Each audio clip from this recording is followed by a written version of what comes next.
Oh, it's spinning. We're not actually. And there's the red light. Oh, in true startup fashion. All right, we are live. Do you gentlemen need to hit any more additional buttons to make sure you are live in all the places the people, the wonderful humans across the YouTubes and the Twitters, the X's, the LinkedIn's follow you? Should we riff a little bit beforehand? Let me see if I'm live. Live. That's what we want to know. Yeah, I'm live. I see some folks coming in. Yeah. Oh, right. Whoa. All right. Here we go. I see the comments too. All right.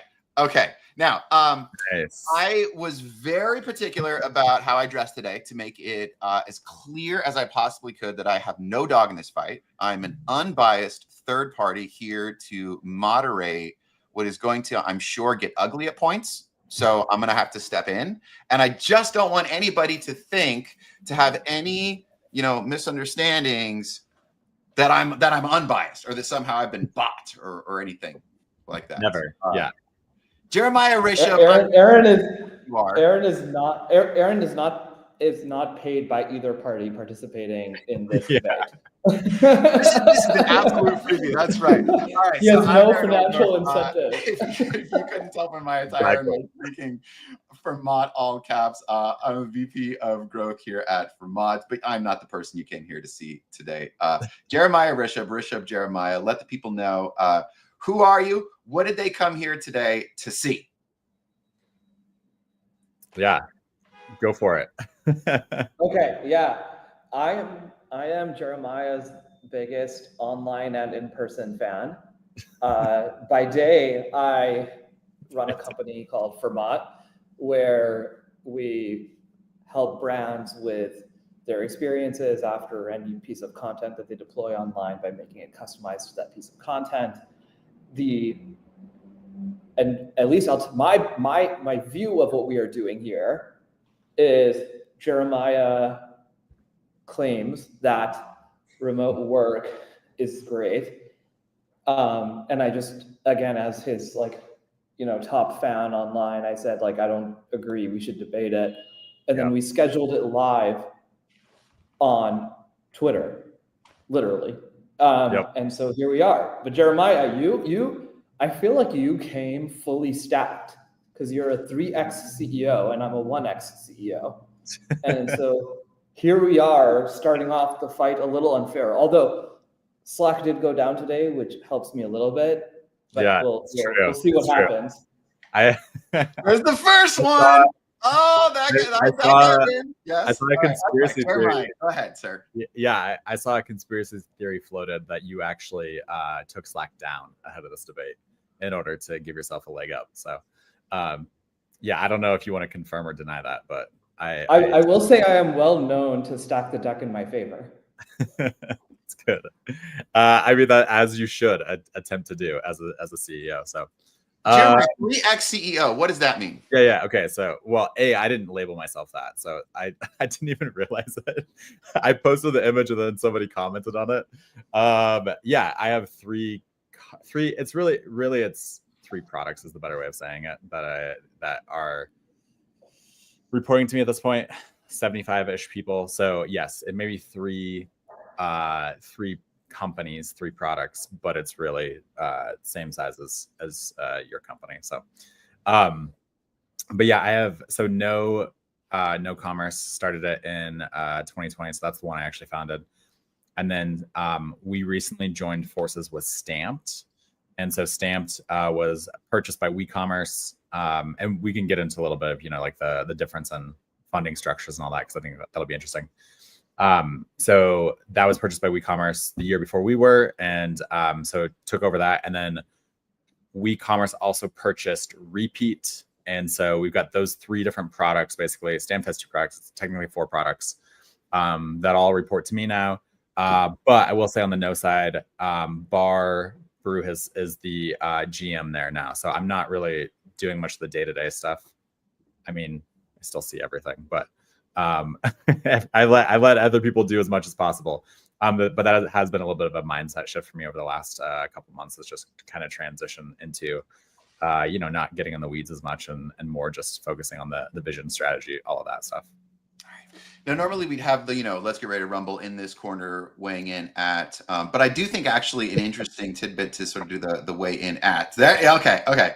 Is what are the size of your organizations? Yep. And then I'm super curious to also know, sort of set the stage with your departmental hierarchy or the structure of how leadership is organized at the company, because that'll set the stage really well for then. Yep. Is there nuance in that for the position that you take? And then we'll sort of like let it run wild. Wait, are we trying to be nuanced? At some point, yeah. So Jeremiah, give us I feel like the more nuanced we are, the more we disappoint Taylor Holiday, which I really don't want to do. That's true. So, no, I'm just joking.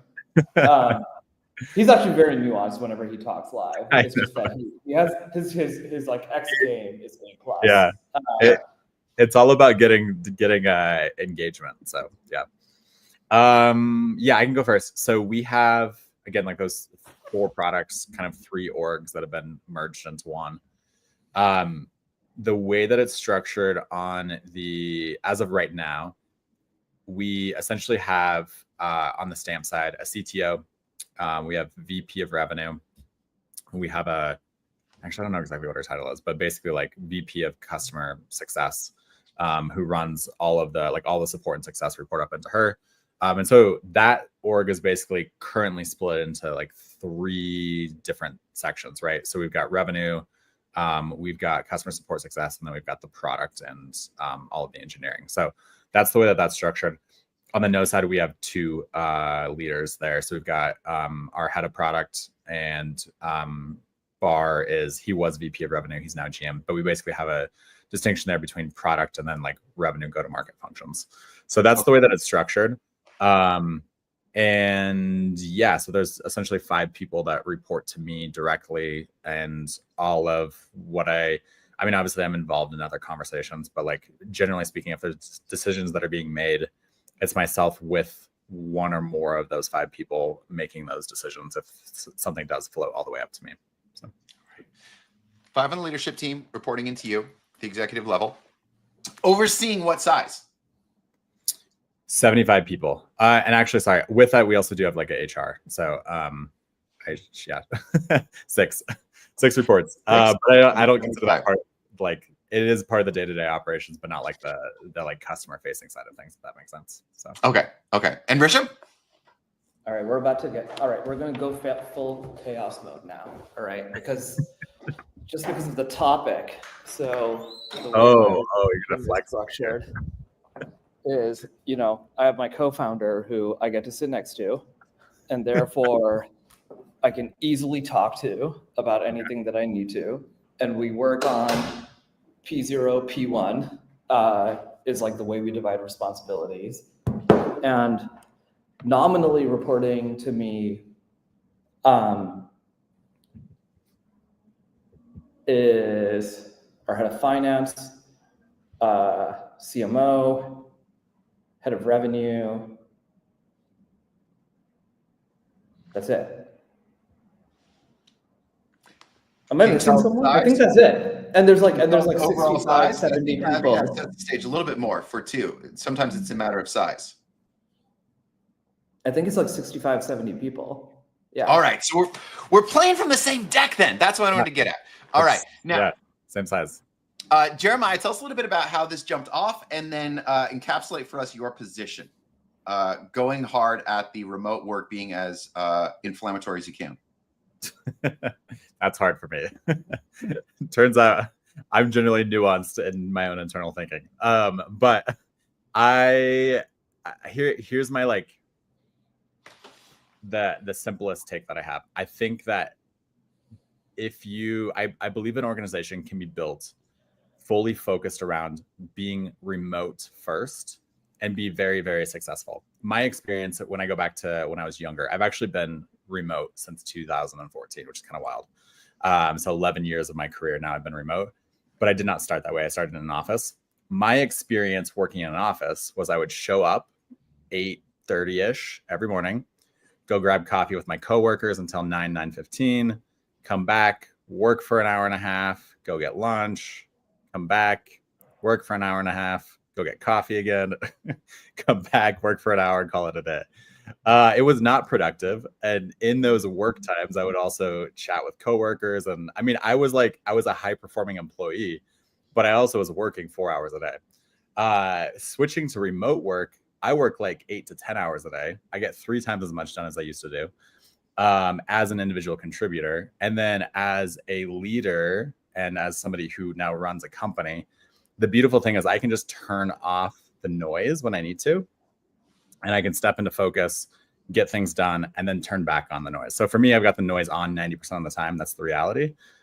Because my job primarily it's 2 things. One is vision and strategy, and the other one is unblocking people, right? And so like for me, I do have the noise on. Well, the third aspect is also just like evangelism of the company externally, right?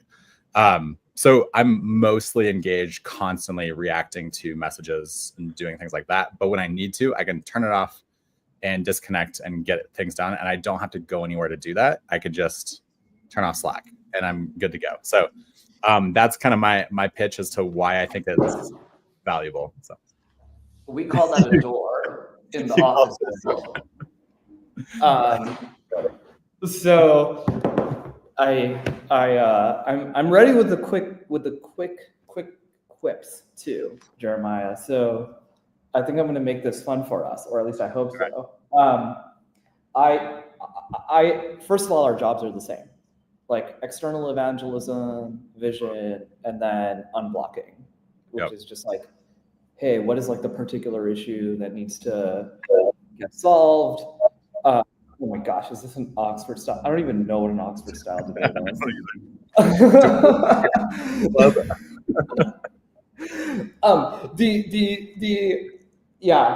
The thing that I would say though is on that third axis of like being in the noise. Yep. Dude, how do you know what's happening? Like, let me tell you how I figure out what's happening. And this was true for me at LiveRamp before here also, is this whole like management walking around. You just like talk to people and you're like, what are you doing? What are you doing? What are you doing? What are you doing? And not like in like a, hey, tell me, like I'm inspecting what you're doing, but more in like it like feeds the information pipeline in extremely high throughput ways. And by virtue of doing that, like the noise makes more sense to me more quickly. Because the bandwidth of the conversation that I'm having with a person in person is so hot. Now, there are some relationships where I have gotten there and that are remote because like with Rabah in Austin or my head of finance in New York, and they could just like call me. But that pattern is very much like a call my phone, talk to me for 5 minutes, like sort of like debate the issue. Like that's the mechanism of that. Mm-hmm. So it's like highly synchronous, and highly synchronous means not scalable. Yep. And so like the thing that I struggle with is like, how do you get enough bandwidth of information to be able to operate at the speed that you want to operate at? And for me, at least, the speed with which I want to operate at is like every day we are doing something different, like literally every day. Yep. I think it comes down to a couple of things. One, and this is something in the new context in which I'm in. I'm looking at this a little bit differently, or I should say I'm familiarizing myself with how all of this operates in the context of the current team structure. But one of the most important things is just hiring people who have agency and who are going to go out and just do things, right? And so like that's a big piece of it is hiring somebody who, especially when you're talking about people who are leading functions and leading teams, bringing somebody in who's just going to go get things done and who's very proactive in what they do. So I think, and obviously that's true. I'm sure you're hiring those people too, right? But those people will surface things to you before they become problems. Those people will be pushing new things every single day. And I'm also pushing new things every day, right? Like I'm talking to customers and then I'm coming and I'm saying, hey, here's this thing that I think is really interesting. But now I get to drop it into a Slack channel with 30 other people and have a conversation about it all at once. And we don't have to schedule a meeting for that. We don't have to do any of those kinds of things. There's a lot of things where I can actually be looking at 5 different things happening at the same time and going back and forth between these things. And I can problem solve through 5 different problems in an hour potentially. Whereas it's not just like a single, like, hey, I'm doing this thing, then this thing, then this thing. There's actually a bunch of things happening async at the same time. So how do you pick up on things like, hey, what is like let's just make up an example in engineering. Yeah. Okay. Yeah, exactly. It's like, okay, let's just say, because like in my organization, that's like my highest trust one relationship is with my co-founder. We're in the same office, like all, and like, you know, he's incredibly high agency. And even then the value that I get out of like the other engineers sitting on the other side of the table from me and saying like, hey dude, what are you like, why are you doing this in this way? Like things like that give me input to have a higher quality. Like I become a better thought partner for him because of that. And that's like the part that I struggle with is like, yes, he could like do things and he would make great decisions on his own and things like this. But ultimately I'm not going to show up in an effective partner to him without those direct inputs, the way that I'm able to get them, the depth at which I'm able to get them, because of the fact that I could just like talk to the person across the table. Oh my God, did Jeremiah? All good. You won. You Like won. that. Wait, can you see me? Let's figure Now it out. Now I can. Man, But dude, Slack went down. Home interrupt. I mean, the office is looking real good right now. Looking really good right now. Yeah. I actually don't want to admit what just happened. Because okay, this is the one day a week where my children are home. So you got me on the wrong day, but my daughter just tried to interrupt our meeting. So I'm gonna give you that one. But yeah, I think that's a really good point. There's a lot of context that could be missed. I guess my approach is that there's aspects. I go in and out of wanting context on things. And so in like, for example, we have a really big initiative that we're working on. So we have 4 different products, right? One product, reviews, is one that I'm like I really care about reimagining what's even possible with that product and how we approach that from a go-to-market standpoint and pricing and all these kinds of things, right? So I am in the weeds on that, talking to every person who's associated with that every single day, asking them questions, looking at all of the different pieces of that. Not that I don't care about the other things, but at the end of the day, I actually want those things out of my headspace as much as possible so I can focus on this thing and make sure that I'm pushing this thing forward. Got it. So in that context, I think like, I do think you have a good point there, but the flip side of that is it can actually be an advantage too, to be able to just like tune out all those other things and just focus on like, my job right now is to fix this massive problem. And so I can put all of my head space and most of my energy towards that problem. So that's my counterpoint there. But I also do think there's value in what you're saying, to be clear. No, I actually think that's like, I was worried that this is where we would end up, just also knowing you, which is like the very reasonable view here is like, it turns out the clearer it is, the one thing you should focus on, the better it is to not get interrupted. Yeah. And there's like, you know, that's like an obvious thing to say out loud. And given that that's an obvious thing to say out loud, it like ends up being the inevitability of every one of these debates that I have with friends of mine, which is like, you know, it's sort of like the inevitable, like checker, like tic-tac-toe stalemate. It's like impossible to win sort of thing. Totally. Yeah. And I think like that's the thing that I fear is like, for me in this company, I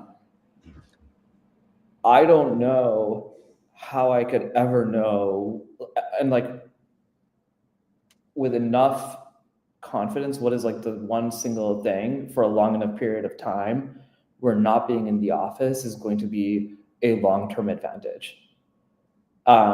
And actually precisely define, and this is how, like when I said, you know, my co-founder and I do like this P0, P1 thing. Yep. it's like by definition, the floating nature of those two things means that the frequency with which that changes is like sufficiently high. Yep. And the total number of things we need to have context on is sufficiently large. Yeah, totally. Yeah, I think so here's my nuanced take on this. I think it actually depends on what you want out of an organization, right? Like, I actually think you can build an organization to be effective in office, at like work from home, but you have to be fully committed to that. And you have to, or at least like at the end of the day, it all comes down to communication ultimately, right? So like, how are we effectively communicating in whatever context that looks like? And then like at you as the leader, what's the context in which you prefer to operate? And then, because ultimately, like whichever context you prefer to operate in, it's going to be easier for you to actually commit to that and go all in on communicating properly in that context, right?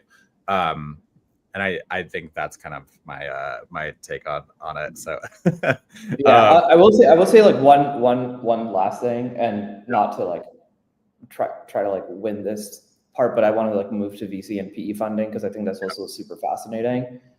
Like my one last take on this is a company is ultimately just an organizing principle of people. Like we created this thing called a company, which is just an entity, which basically is a way for like we all organize around a certain mission. The mission is whatever the company's job is. And so communication patterns end up actually are the single most important thing. They're not like a aspect of the company. They are like the defining characteristic of a company. Yep, absolutely. And given that that's true, like I think that my observation in general is like the total number of people who can actually make a company successful remote first. I think more people fool themselves that they can do it than are actually good at it. Yeah. Is like my genuine opinion. Yeah. And the way that I see that, to be totally candid, is the total number of companies who, especially here in SF, were remote first and then moved back to in-person. And the magnitude of that shift is massive. And so that is like a massive input into my perception on this issue. Totally. Is like the whole like, oh, I'm a great driver situation. Yep. I will also say on that point, like there's a couple of downsides too, in my opinion, to the remote work. And this is like it definitely shapes the way you build a company. Like if you choose one path or the other, if you choose one or the other path, especially if you choose the remote path, there's some significant disadvantages. One, I think it's extremely hard. We don't hire new grads, for example. Like we're not going to hire somebody right out of school who has no experience working remotely or who has no experience as a professional, because that's an extremely risky thing to do, to take somebody who has no working experience and then be like, hey, sit in your house and become a good worker. Like that's not going to work, right? So like it limits a little bit of like your ability to develop talent within the organization. So I actually don't think in like a really large organization that would work, right? In our organization, it's fine because we're 75 people. I mean, we could probably scale to 500 people and it wouldn't be a big deal. But if you're talking about 10,000 person organization, you probably shouldn't be operating that way. And then the other thing that I think is really challenging in this context too is just like the connection with coworkers is really hard. Like it really does take your job to being like there really has to be a strong enough mission component for somebody to want to participate. Comp matters as well. I mean, it always matters, but like it matters because there's just like you're generally not going to become like best friends with a coworker, right? Like you don't have the same sort of relationship that a lot of companies do. And there's a reason why, it's really fun to like one of my favorite things I ever did was start a company with a bunch of friends in college where we're just like together all the time doing these things that we love, and you just don't get that kind of experience in this context. So those are I think but at the same time, I'm very aware of those downsides. And so everything gets shaped around understanding that. Like there are some ways to connect with coworkers, but I also, thinking about like in-person stuff a couple of times a year and just focusing it on fun is important. We'll do work at other times. And then, we're going to do, we do like, just like random connection things. It's like, hey, hop on a call with somebody and chat for 15 minutes that you've never met and just like get to know them a little bit. Like just some stuff like that. But also, again, just understanding like, hey, we're not going to hire somebody who's 22 years old and has never worked before. We're hiring, maybe not every job is like entry or senior, but like we're hiring people that have at least a couple of years of working experience. We know that they can do a good job because we're not going to go get interns and turn them into great employees. That's a really interesting, because now what you said about we don't get to hire recent grads, entry level, right? One of the big plays in the positive column of remote is it dramatically widens your employee, your fishing pool for attracting talent. What you just did is you said it actually limits it in some very key ways that we're aware of. Yeah. But I also love the fact that you actually highlighted, okay, here's the 2 weaknesses that I see. Rishabh, would you be as so gracious to say, these are the downsides I see in making a fully in-person, but I mean, like, what's the trade-off? There are all sorts of, oh my God, in-person has all sorts of trade-offs. Rent? No. The coffee thing, which I'm going to do after this, I'm literally going to grab people and distract them from their work and go get coffee. I'm going to do that. But it's fun. I loved that. That is the thing I miss most about being in an office, right? Totally. Yeah. So, but I'm literally going to go do that to some people. I don't know who they're going to be, but somebody's going to go with me for coffee. Yeah. I'm going to you limit your talent pool to people in certain locations. And you do end up with a situation where it's like, for better or for worse, I mean, you have to combat this. You have to combat the whole, like, I'm just here for FaceTime. Yeah. Right? Like, that's like the worst one, is the I'm just here for FaceTime. And you have to do a lot of work to make sure you combat that. Yeah. So like those are like the clear in-office problems. And yeah, like Jeremiah said, there's like good, I mean, like, look, a big part, I mean, I was not single when I joined LiveRamp, but I will not lie that a big part of why people like joined LiveRamp right out of school was like a lot of other people right out of school were joining LiveRamp and they like met their future spouses there. Mm-hmm. Like that type of thing. Like there's like the plus side of that coffee is like, that could end up being the most important relationship in your life. Yeah. What do you know? It's a casual. I mean, not for me, but right. Like, but like every one of those things that has like they're all trades. They're all trades ultimately. Right. What is the difference between remote and distributed? Particularly in the context of FERMÁT, like being on the inside here, I can see we're distributed. Mm-hmm. What's the difference between being remote and distributed? Yeah, I mean, at least for me, so what Aaron is referring to is we have like hubs basically, and then there are some people who are actually not in a hub, right? Like Aaron is in Oregon, but our hubs are like SF in New York, and then we have like a satellite hub in Austin and LA, right? And so the main thing that is happening is like you create centers of gravity to create enough interactions to give you enough context.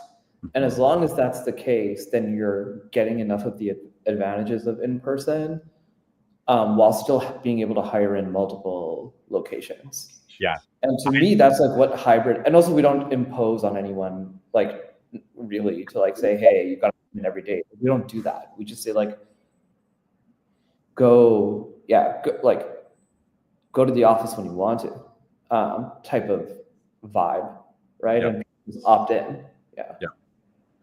It is interesting because there's so the question I would have is, what does it look like on the communication side of things? Because the advantage to fully remote is that you're forced into documenting everything, like taking there are no conversations that happen unless it's for like a very specific thing that don't get documented in a way where that's accessible to other people. And the other really big key advantage there is like, it's easy to bring somebody up to speed on something in that context who comes in from zero context at all when you have, all of this historical, I mean, literally like meetings are recorded, like you have all of the, anything that person could need already exists. And They still have to go do the work to actually get up to speed, to be clear.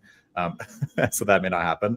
But I think that is an advantage in that context where I think, there's a lot that exists there. So I'm curious how you all address that. No, we still have to do everything documented, everything in public Slack channels. Like if somebody DMs me one-on-one, I say, put this in a public Slack channel. I'm not replying. Like I do all of that sort of stuff. Mm-hmm. So like we still have to do that because in hybrid, you have no choice but to have everything live somewhere where you can easily pull people in and out. And so that side is very hard to do. It's more the inspection side of it that I was describing earlier, which doesn't live in formal documentation. Like I can walk over to someone and say like, hey, what are you doing? Get context really fast. Okay. And I can do inspection much faster. That's the side. Yeah. You should call it vibes. Inspection sounds pretty aggressive. That's like I like, the vibes, the relational atmosphere. But you hit on something a few minutes ago where you lightly hit, you're like, about PE VC. Yep. So you made a comment about that. Where are you headed with, how is that informing your decision? What did you mean by that? Oh, I was hoping to just like switch a little bit and talk about how we run the companies totally differently because of how we're funded. Yep, the financial aspect. Yeah, so we run the companies differently because of how we are organized, like remote versus in person. And we run the companies completely differently because of how we're funded, like because of how like our balance sheet dynamics. And we were hoping to bring a friend who's like bootstrapped to join in, but Jeremiah, you've bootstrapped companies before, so you could probably talk a little bit about that. So I could. It sucks. There's dude, I just hope that those people who we are talking about are not listening to this thinking to themselves like, well, now I'm not going to join next time. No, I mean, would be my fifth startup.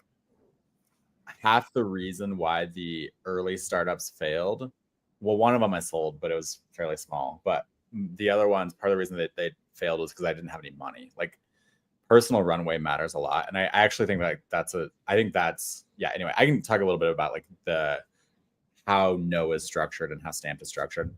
And I do have some like pretty strong opinions about VC. However, I will say like I also see a place for it. So just to be clear. So No. I want to hear all of them. Okay, so with No, we funded this from an agency. My friend Pearson, he runs an agency called Lunar Solar Group. So that's how we started this. And so prior to that, I'd always built companies by myself. And what that meant was I would build it up to a certain level and either be making money off of a business that I already owned or be making money from an employer. And then at some point you have to make the jump into running this business. And the problem is that A, it typically takes money to grow businesses, right? But then B, you would always do that at a point where you weren't actually making enough money, right?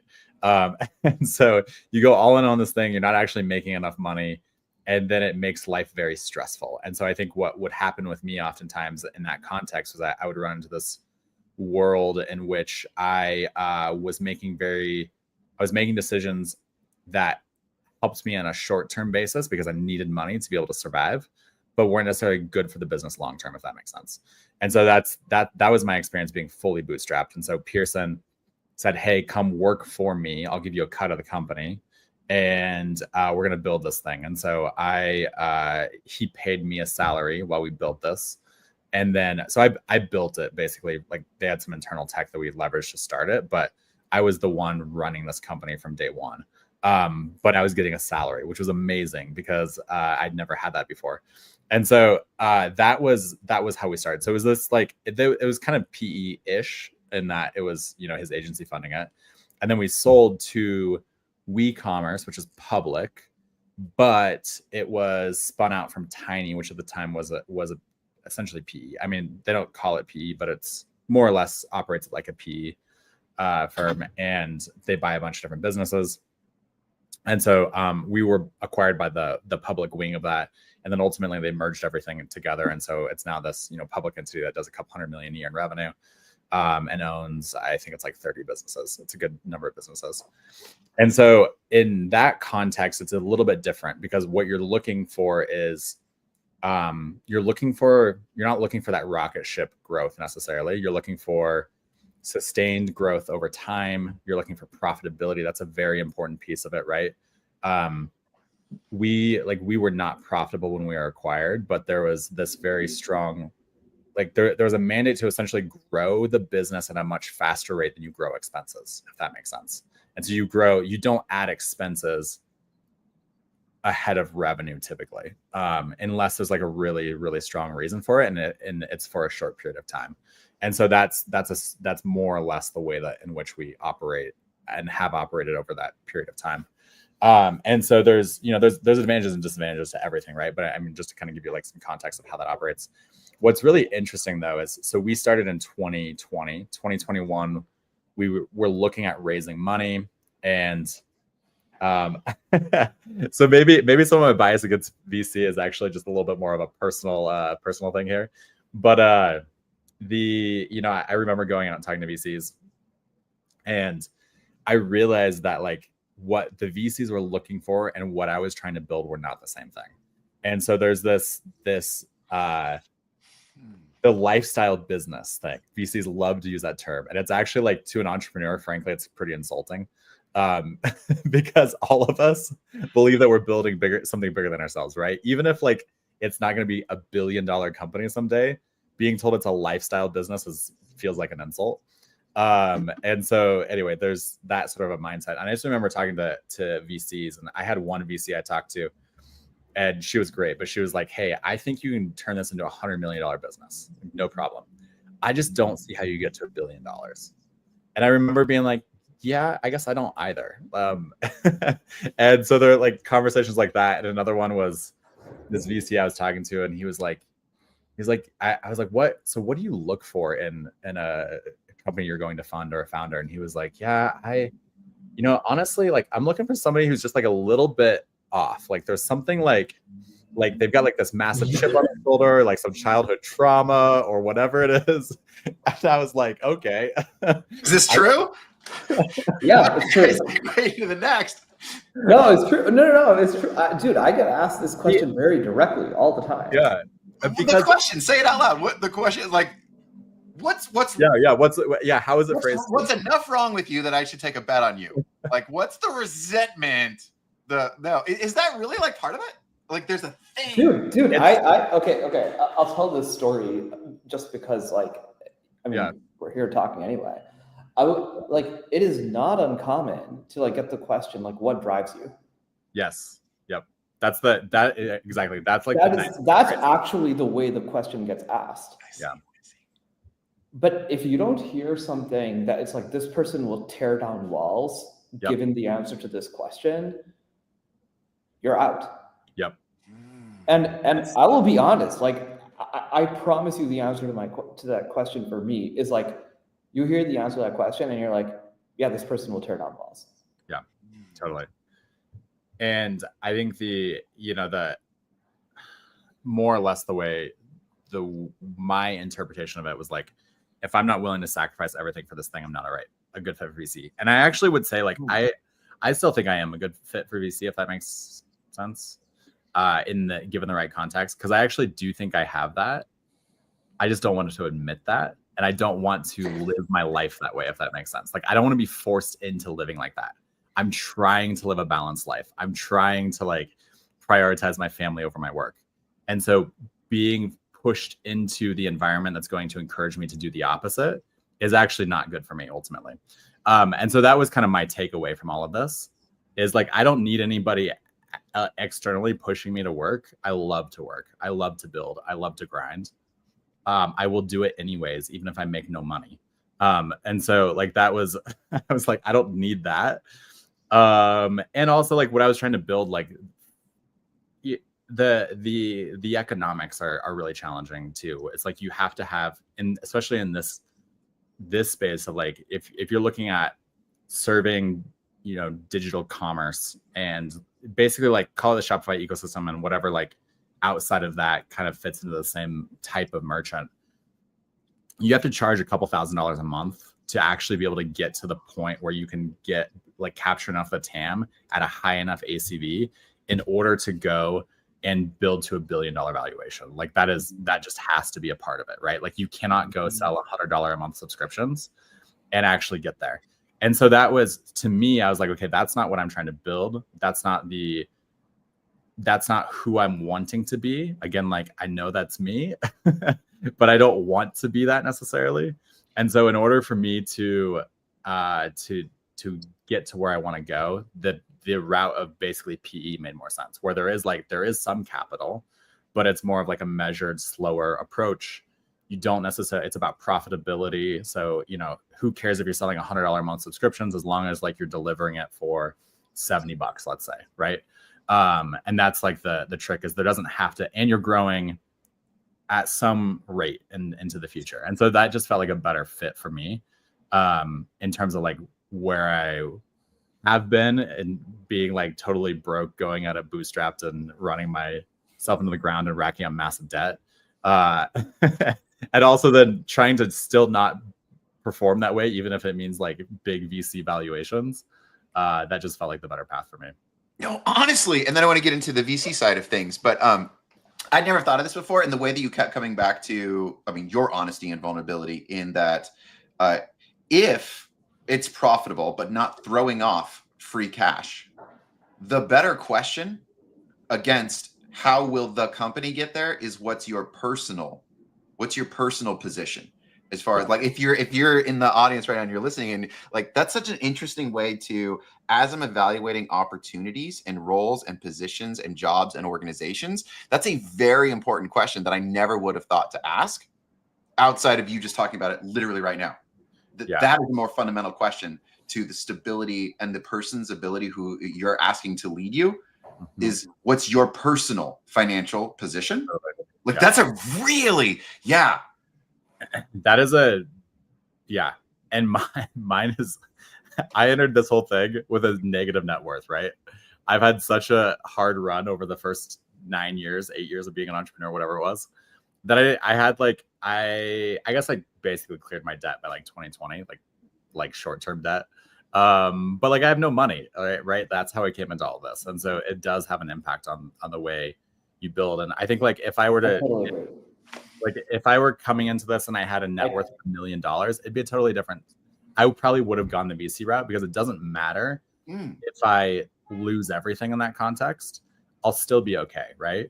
And I don't need the outcome in the same way. Like when we sold Node, the amount was very small, honestly, but for me it was life-changing because I had never had any money. So, On the other side of the table, Rishabh. You know, there's a big part of that I agree with, which is the like, I'm not sure I would call it like absolute wealth, but I would call it like personal runway. I think you said personal runway at some point too. Okay, yeah, because it's some combination of like, what do you need to just like not live like a crazy life, but just like live your life. Like, you know, over the capital you have available, right? And so like, I worked at this company LiveRamp for 6 years before starting FERMÁT, and I was like very senior there, and so my like personal runway when I started the company was like large enough that I was like, hey, and like I was employable enough that it's like there's actually no value to me of having a middle outcome. Like actually, it would change my life for zero if the company sold. I mean, this is going to sound insane to say out loud, but I'll say it out loud because now I'm going to get flamed all over the place. But it would like it would be the equivalent of a zero if we had $100 million exit in 10 years. Like that's the equivalent of like, I shouldn't have done it anyway. Yeah, which is totally aligned with the VC, right? That's so if your personal is aligned with what the VC needs, then that's perfect. Yeah, exactly. And so like when the calculus looks more like that, now I do have I have other additional things that I believe are true, that are not just personal oriented, but have more to do with my beliefs on like flow of capital, deployment of capital. Fashion. All right. things like that. And so I think that like I do think that VC as like a flow of capital or a use of capital is very good for the economy. Like I believe it is very good for the economy. And I think that actually matters a lot, which is like, hey, I actually think it's very important to fund projects or companies that have like a very high upside potential. Precisely because those asymmetric outcomes are what, like, the bleeding edge is always what drives the rest of the economy anyway. Yeah. And without that, you don't get that, right? The other thing too that I think is very underrated is that innovation is actually extremely expensive. Like true innovation is very expensive, and it's because you don't know what you don't know yet, and so you just have to go chase a bunch of different things, and you have to go down to find the one best path forward. You might have to pursue 20 different paths, right? And each of those paths is going to cost you, I mean, they're not all the same cost, but like it's going to cost you 20 times as much, right?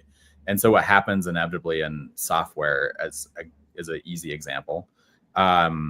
Or actually maybe we look at something like electric cars, right? So like you Dude, look the at best one is healthcare. Drugs follow this exactly. Yeah. Because like you have to test like a million drugs in order to get one. Yeah. And it's the one that's easiest for people to relate to. Yep. And then, yeah, exactly. And so it's just like, that is the reality of innovation and like really pushing the boundaries. So I agree with you in terms of like, it is a good vehicle. But it's also like, it's a vehicle that the downside to this, and actually I think going back to the drugs example, it's the same downside, right? When you do find that winner, it ends up being extremely overpriced. That's the reality, right? At least for a period of time until the market can kind of like fill back in and there's a price of innovation. And so if you are at the forefront of that and you're paying for that innovation, you're always going to pay a premium. And that's again, it's not a bad thing necessarily, but like, I think when you look at in e-com SaaS, if we just bring that back to like what we operate on, this is why Yotpo came out and was charging people $5,000 a month for reviews. And now you've got Judge Me charging people $15 a month, the same brand. And somebody is angry at Yotpo for charging the $5,000 a month. Well, Yotpo went and did it first. And they kind of, I actually don't know if they were the first, but they paved a way and they did things in a way that people hate now, but it was necessary for somebody to push that innovation early on in order for that to happen.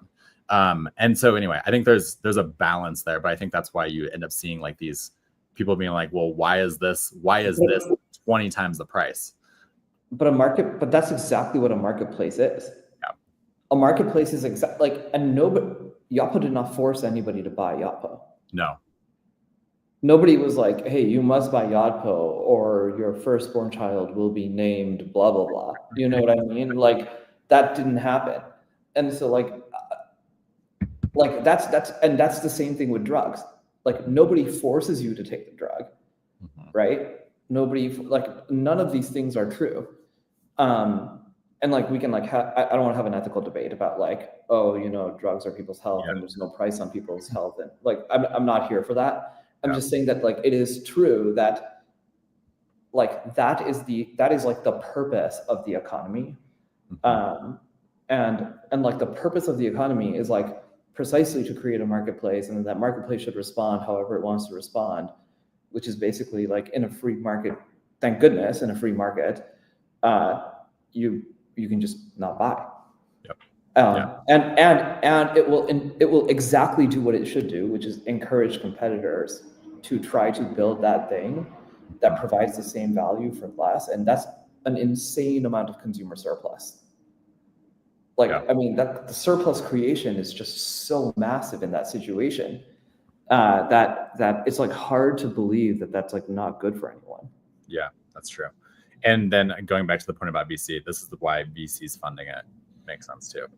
It's just like, yeah, exactly. By the way, yeah, and that just my second point around like VC-backed businesses is I also think, and this is also where Yotpo ended up, is just using that example, right? It's like, I also think that there's a second reality to this, which is, hey, if that first product doesn't get you there, like capital creates opportunity to expand what you offer to the ecosystem. And you exactly must invest into it in order to continue to, again, continuously add more surplus to the consumer. And that's like literally now how they are able to do that, right? Like that's the only reason they can even do like the current set of things. I mean, maybe Tomer will tell me like that's not true, but like, you know, it's like if it's not true for Yapo, it's true for tons of other VC-backed businesses. And so like you can sit here and say like, hey, this one thing should not cost X, and like that's a sort of irrelevant statement. Like what's the relevant statement is that when you take in capital, it can cause so much additional like investment into benefit for the end customer, because you can invest into things that you can allow for basically pulling risk off the table on behalf of your customer. That's actually what you're doing. Yeah. Is you're trading risk on behalf of the customer. And actually the most simple example, I was going to use another commerce example, not exactly in the D2C world, but do you know Fair? Yeah, not super well, but I'm aware of them. Yeah. Dude, okay, so they use their capital to directly underwrite risk, not indirectly. Like all of this is indirect risk underwriting. Fair directly underwrites sell-through risk. Yeah. For the brand, like for the retailer, for buying from small brands.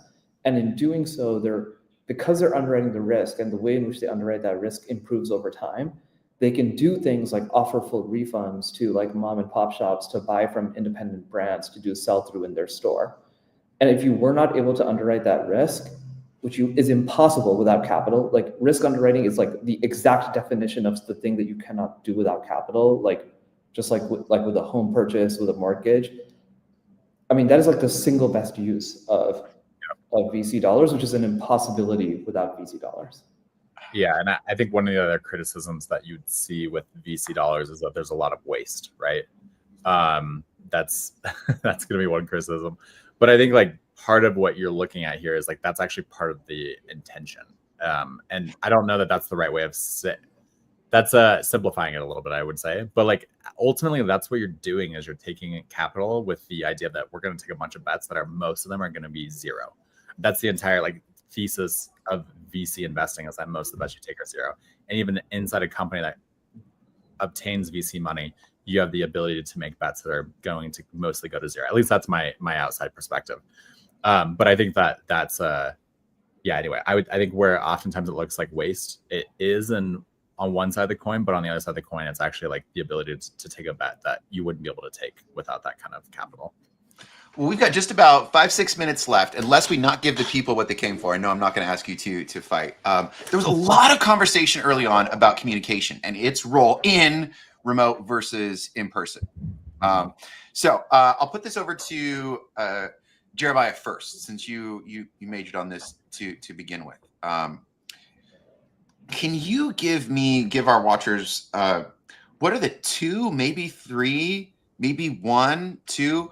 What are the rules, the structures, the lessons you've learned that are paramount in your mind for fostering good communication in a remote environment?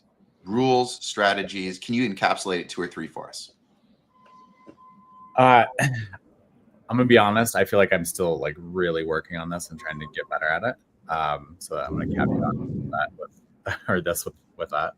I think ultimately like transparency and communication in terms of as much as possible incorporating other people into the conversation early on. So there's conversations that need to happen where there's oftentimes levels, right? So like let's say I'm doing this tomorrow. I'm communicating a new strategy, right? On one of the specific products. It started with communication with individuals on the leadership team, then a broader conversation with the leadership team, then talking to people on different teams that are actually going to be working on this and getting feedback from them. So there's multiple layers to this. And now tomorrow communicating it to the entire company. And so it's like that same conversation is happening multiple times in different capacities. I'm taking that information, synthesizing it, regurgitating it, and just like going through that whole process. And so I think that's just like there has to be a lot of it's like a cycle of communication, if that makes sense. That's just constantly happening and is happening at multiple different levels, multiple different times. So that's one thing. The other thing that I don't do a good enough job of currently that I'm working on is once you get it to that point of it being broader communication, reiterating on it constantly. And I think like this is probably true of a in-person context as well, right? I actually don't think any of this is probably any different from what you're doing, Rishabh, but it's like, okay, now that I've communicated this thing, I actually need to keep communicating it every couple of weeks to make sure everybody's still on the same page as to what we're doing and why we're doing it. And I think like that's how I need to communicate. But honestly, even like going, each function is the same, right? Like in Kelsey, who runs our red org, she's doing that with the people she works with, right? Like, here's the thing that we're working on. Here's how we're pushing towards it, and we're talking about that every week. We're following up. We're making sure that we're just constantly engaged with that topic. So I don't know if that answers the question, but that's my best answer right now. Rishabh, good sir, what are the keys? What are the keys people can take away from this? I think, I mean, first of all, yeah, I have to you have to keep repeating the same message over and over again. You have to do that no matter what. You have to do that in remote, in hybrid, and in person. I will say though that there's one thing that I like in particular about in person, which is the equivalent of like more noise in your life to some people, which is like the more circumstantial the communication, and choosing to orchestrate that in order to take advantage of the in-person communication. So like, there's somebody who just joined the team 2 days ago to help us with like some of like more sort of internal AI like projects and things like that. And he had a conversation with someone else on the team who was in the engineering team here on the way back from like playing pickleball together. And like in that cross-pollinating communication that otherwise is very hard to do remote, they like learned something new. And so like my biggest point is, if you're going to be in person, you should actually take advantage of the advantages of in person and like cause that cross communication to happen. I try to do that even with like people who are in different offices in FERMÁT, but that's like way harder. Like we do the whole like 15-minute coffee roulette thing. We do like little mini groups. We do like all sorts of things. But at a minimum, when you have people in office together, like push them together. Yeah. So totally. Yeah, that makes sense. All right. We will do this again. Yeah. Of that I am confident. But for today, I'm debated out.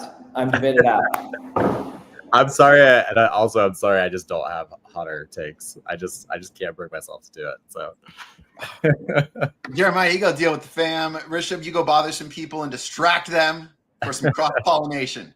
That's exactly right. I'm glad I got to hang with this. Thank you. Thank you. All right. See you all. Thanks for listening to me, Jain. Bye.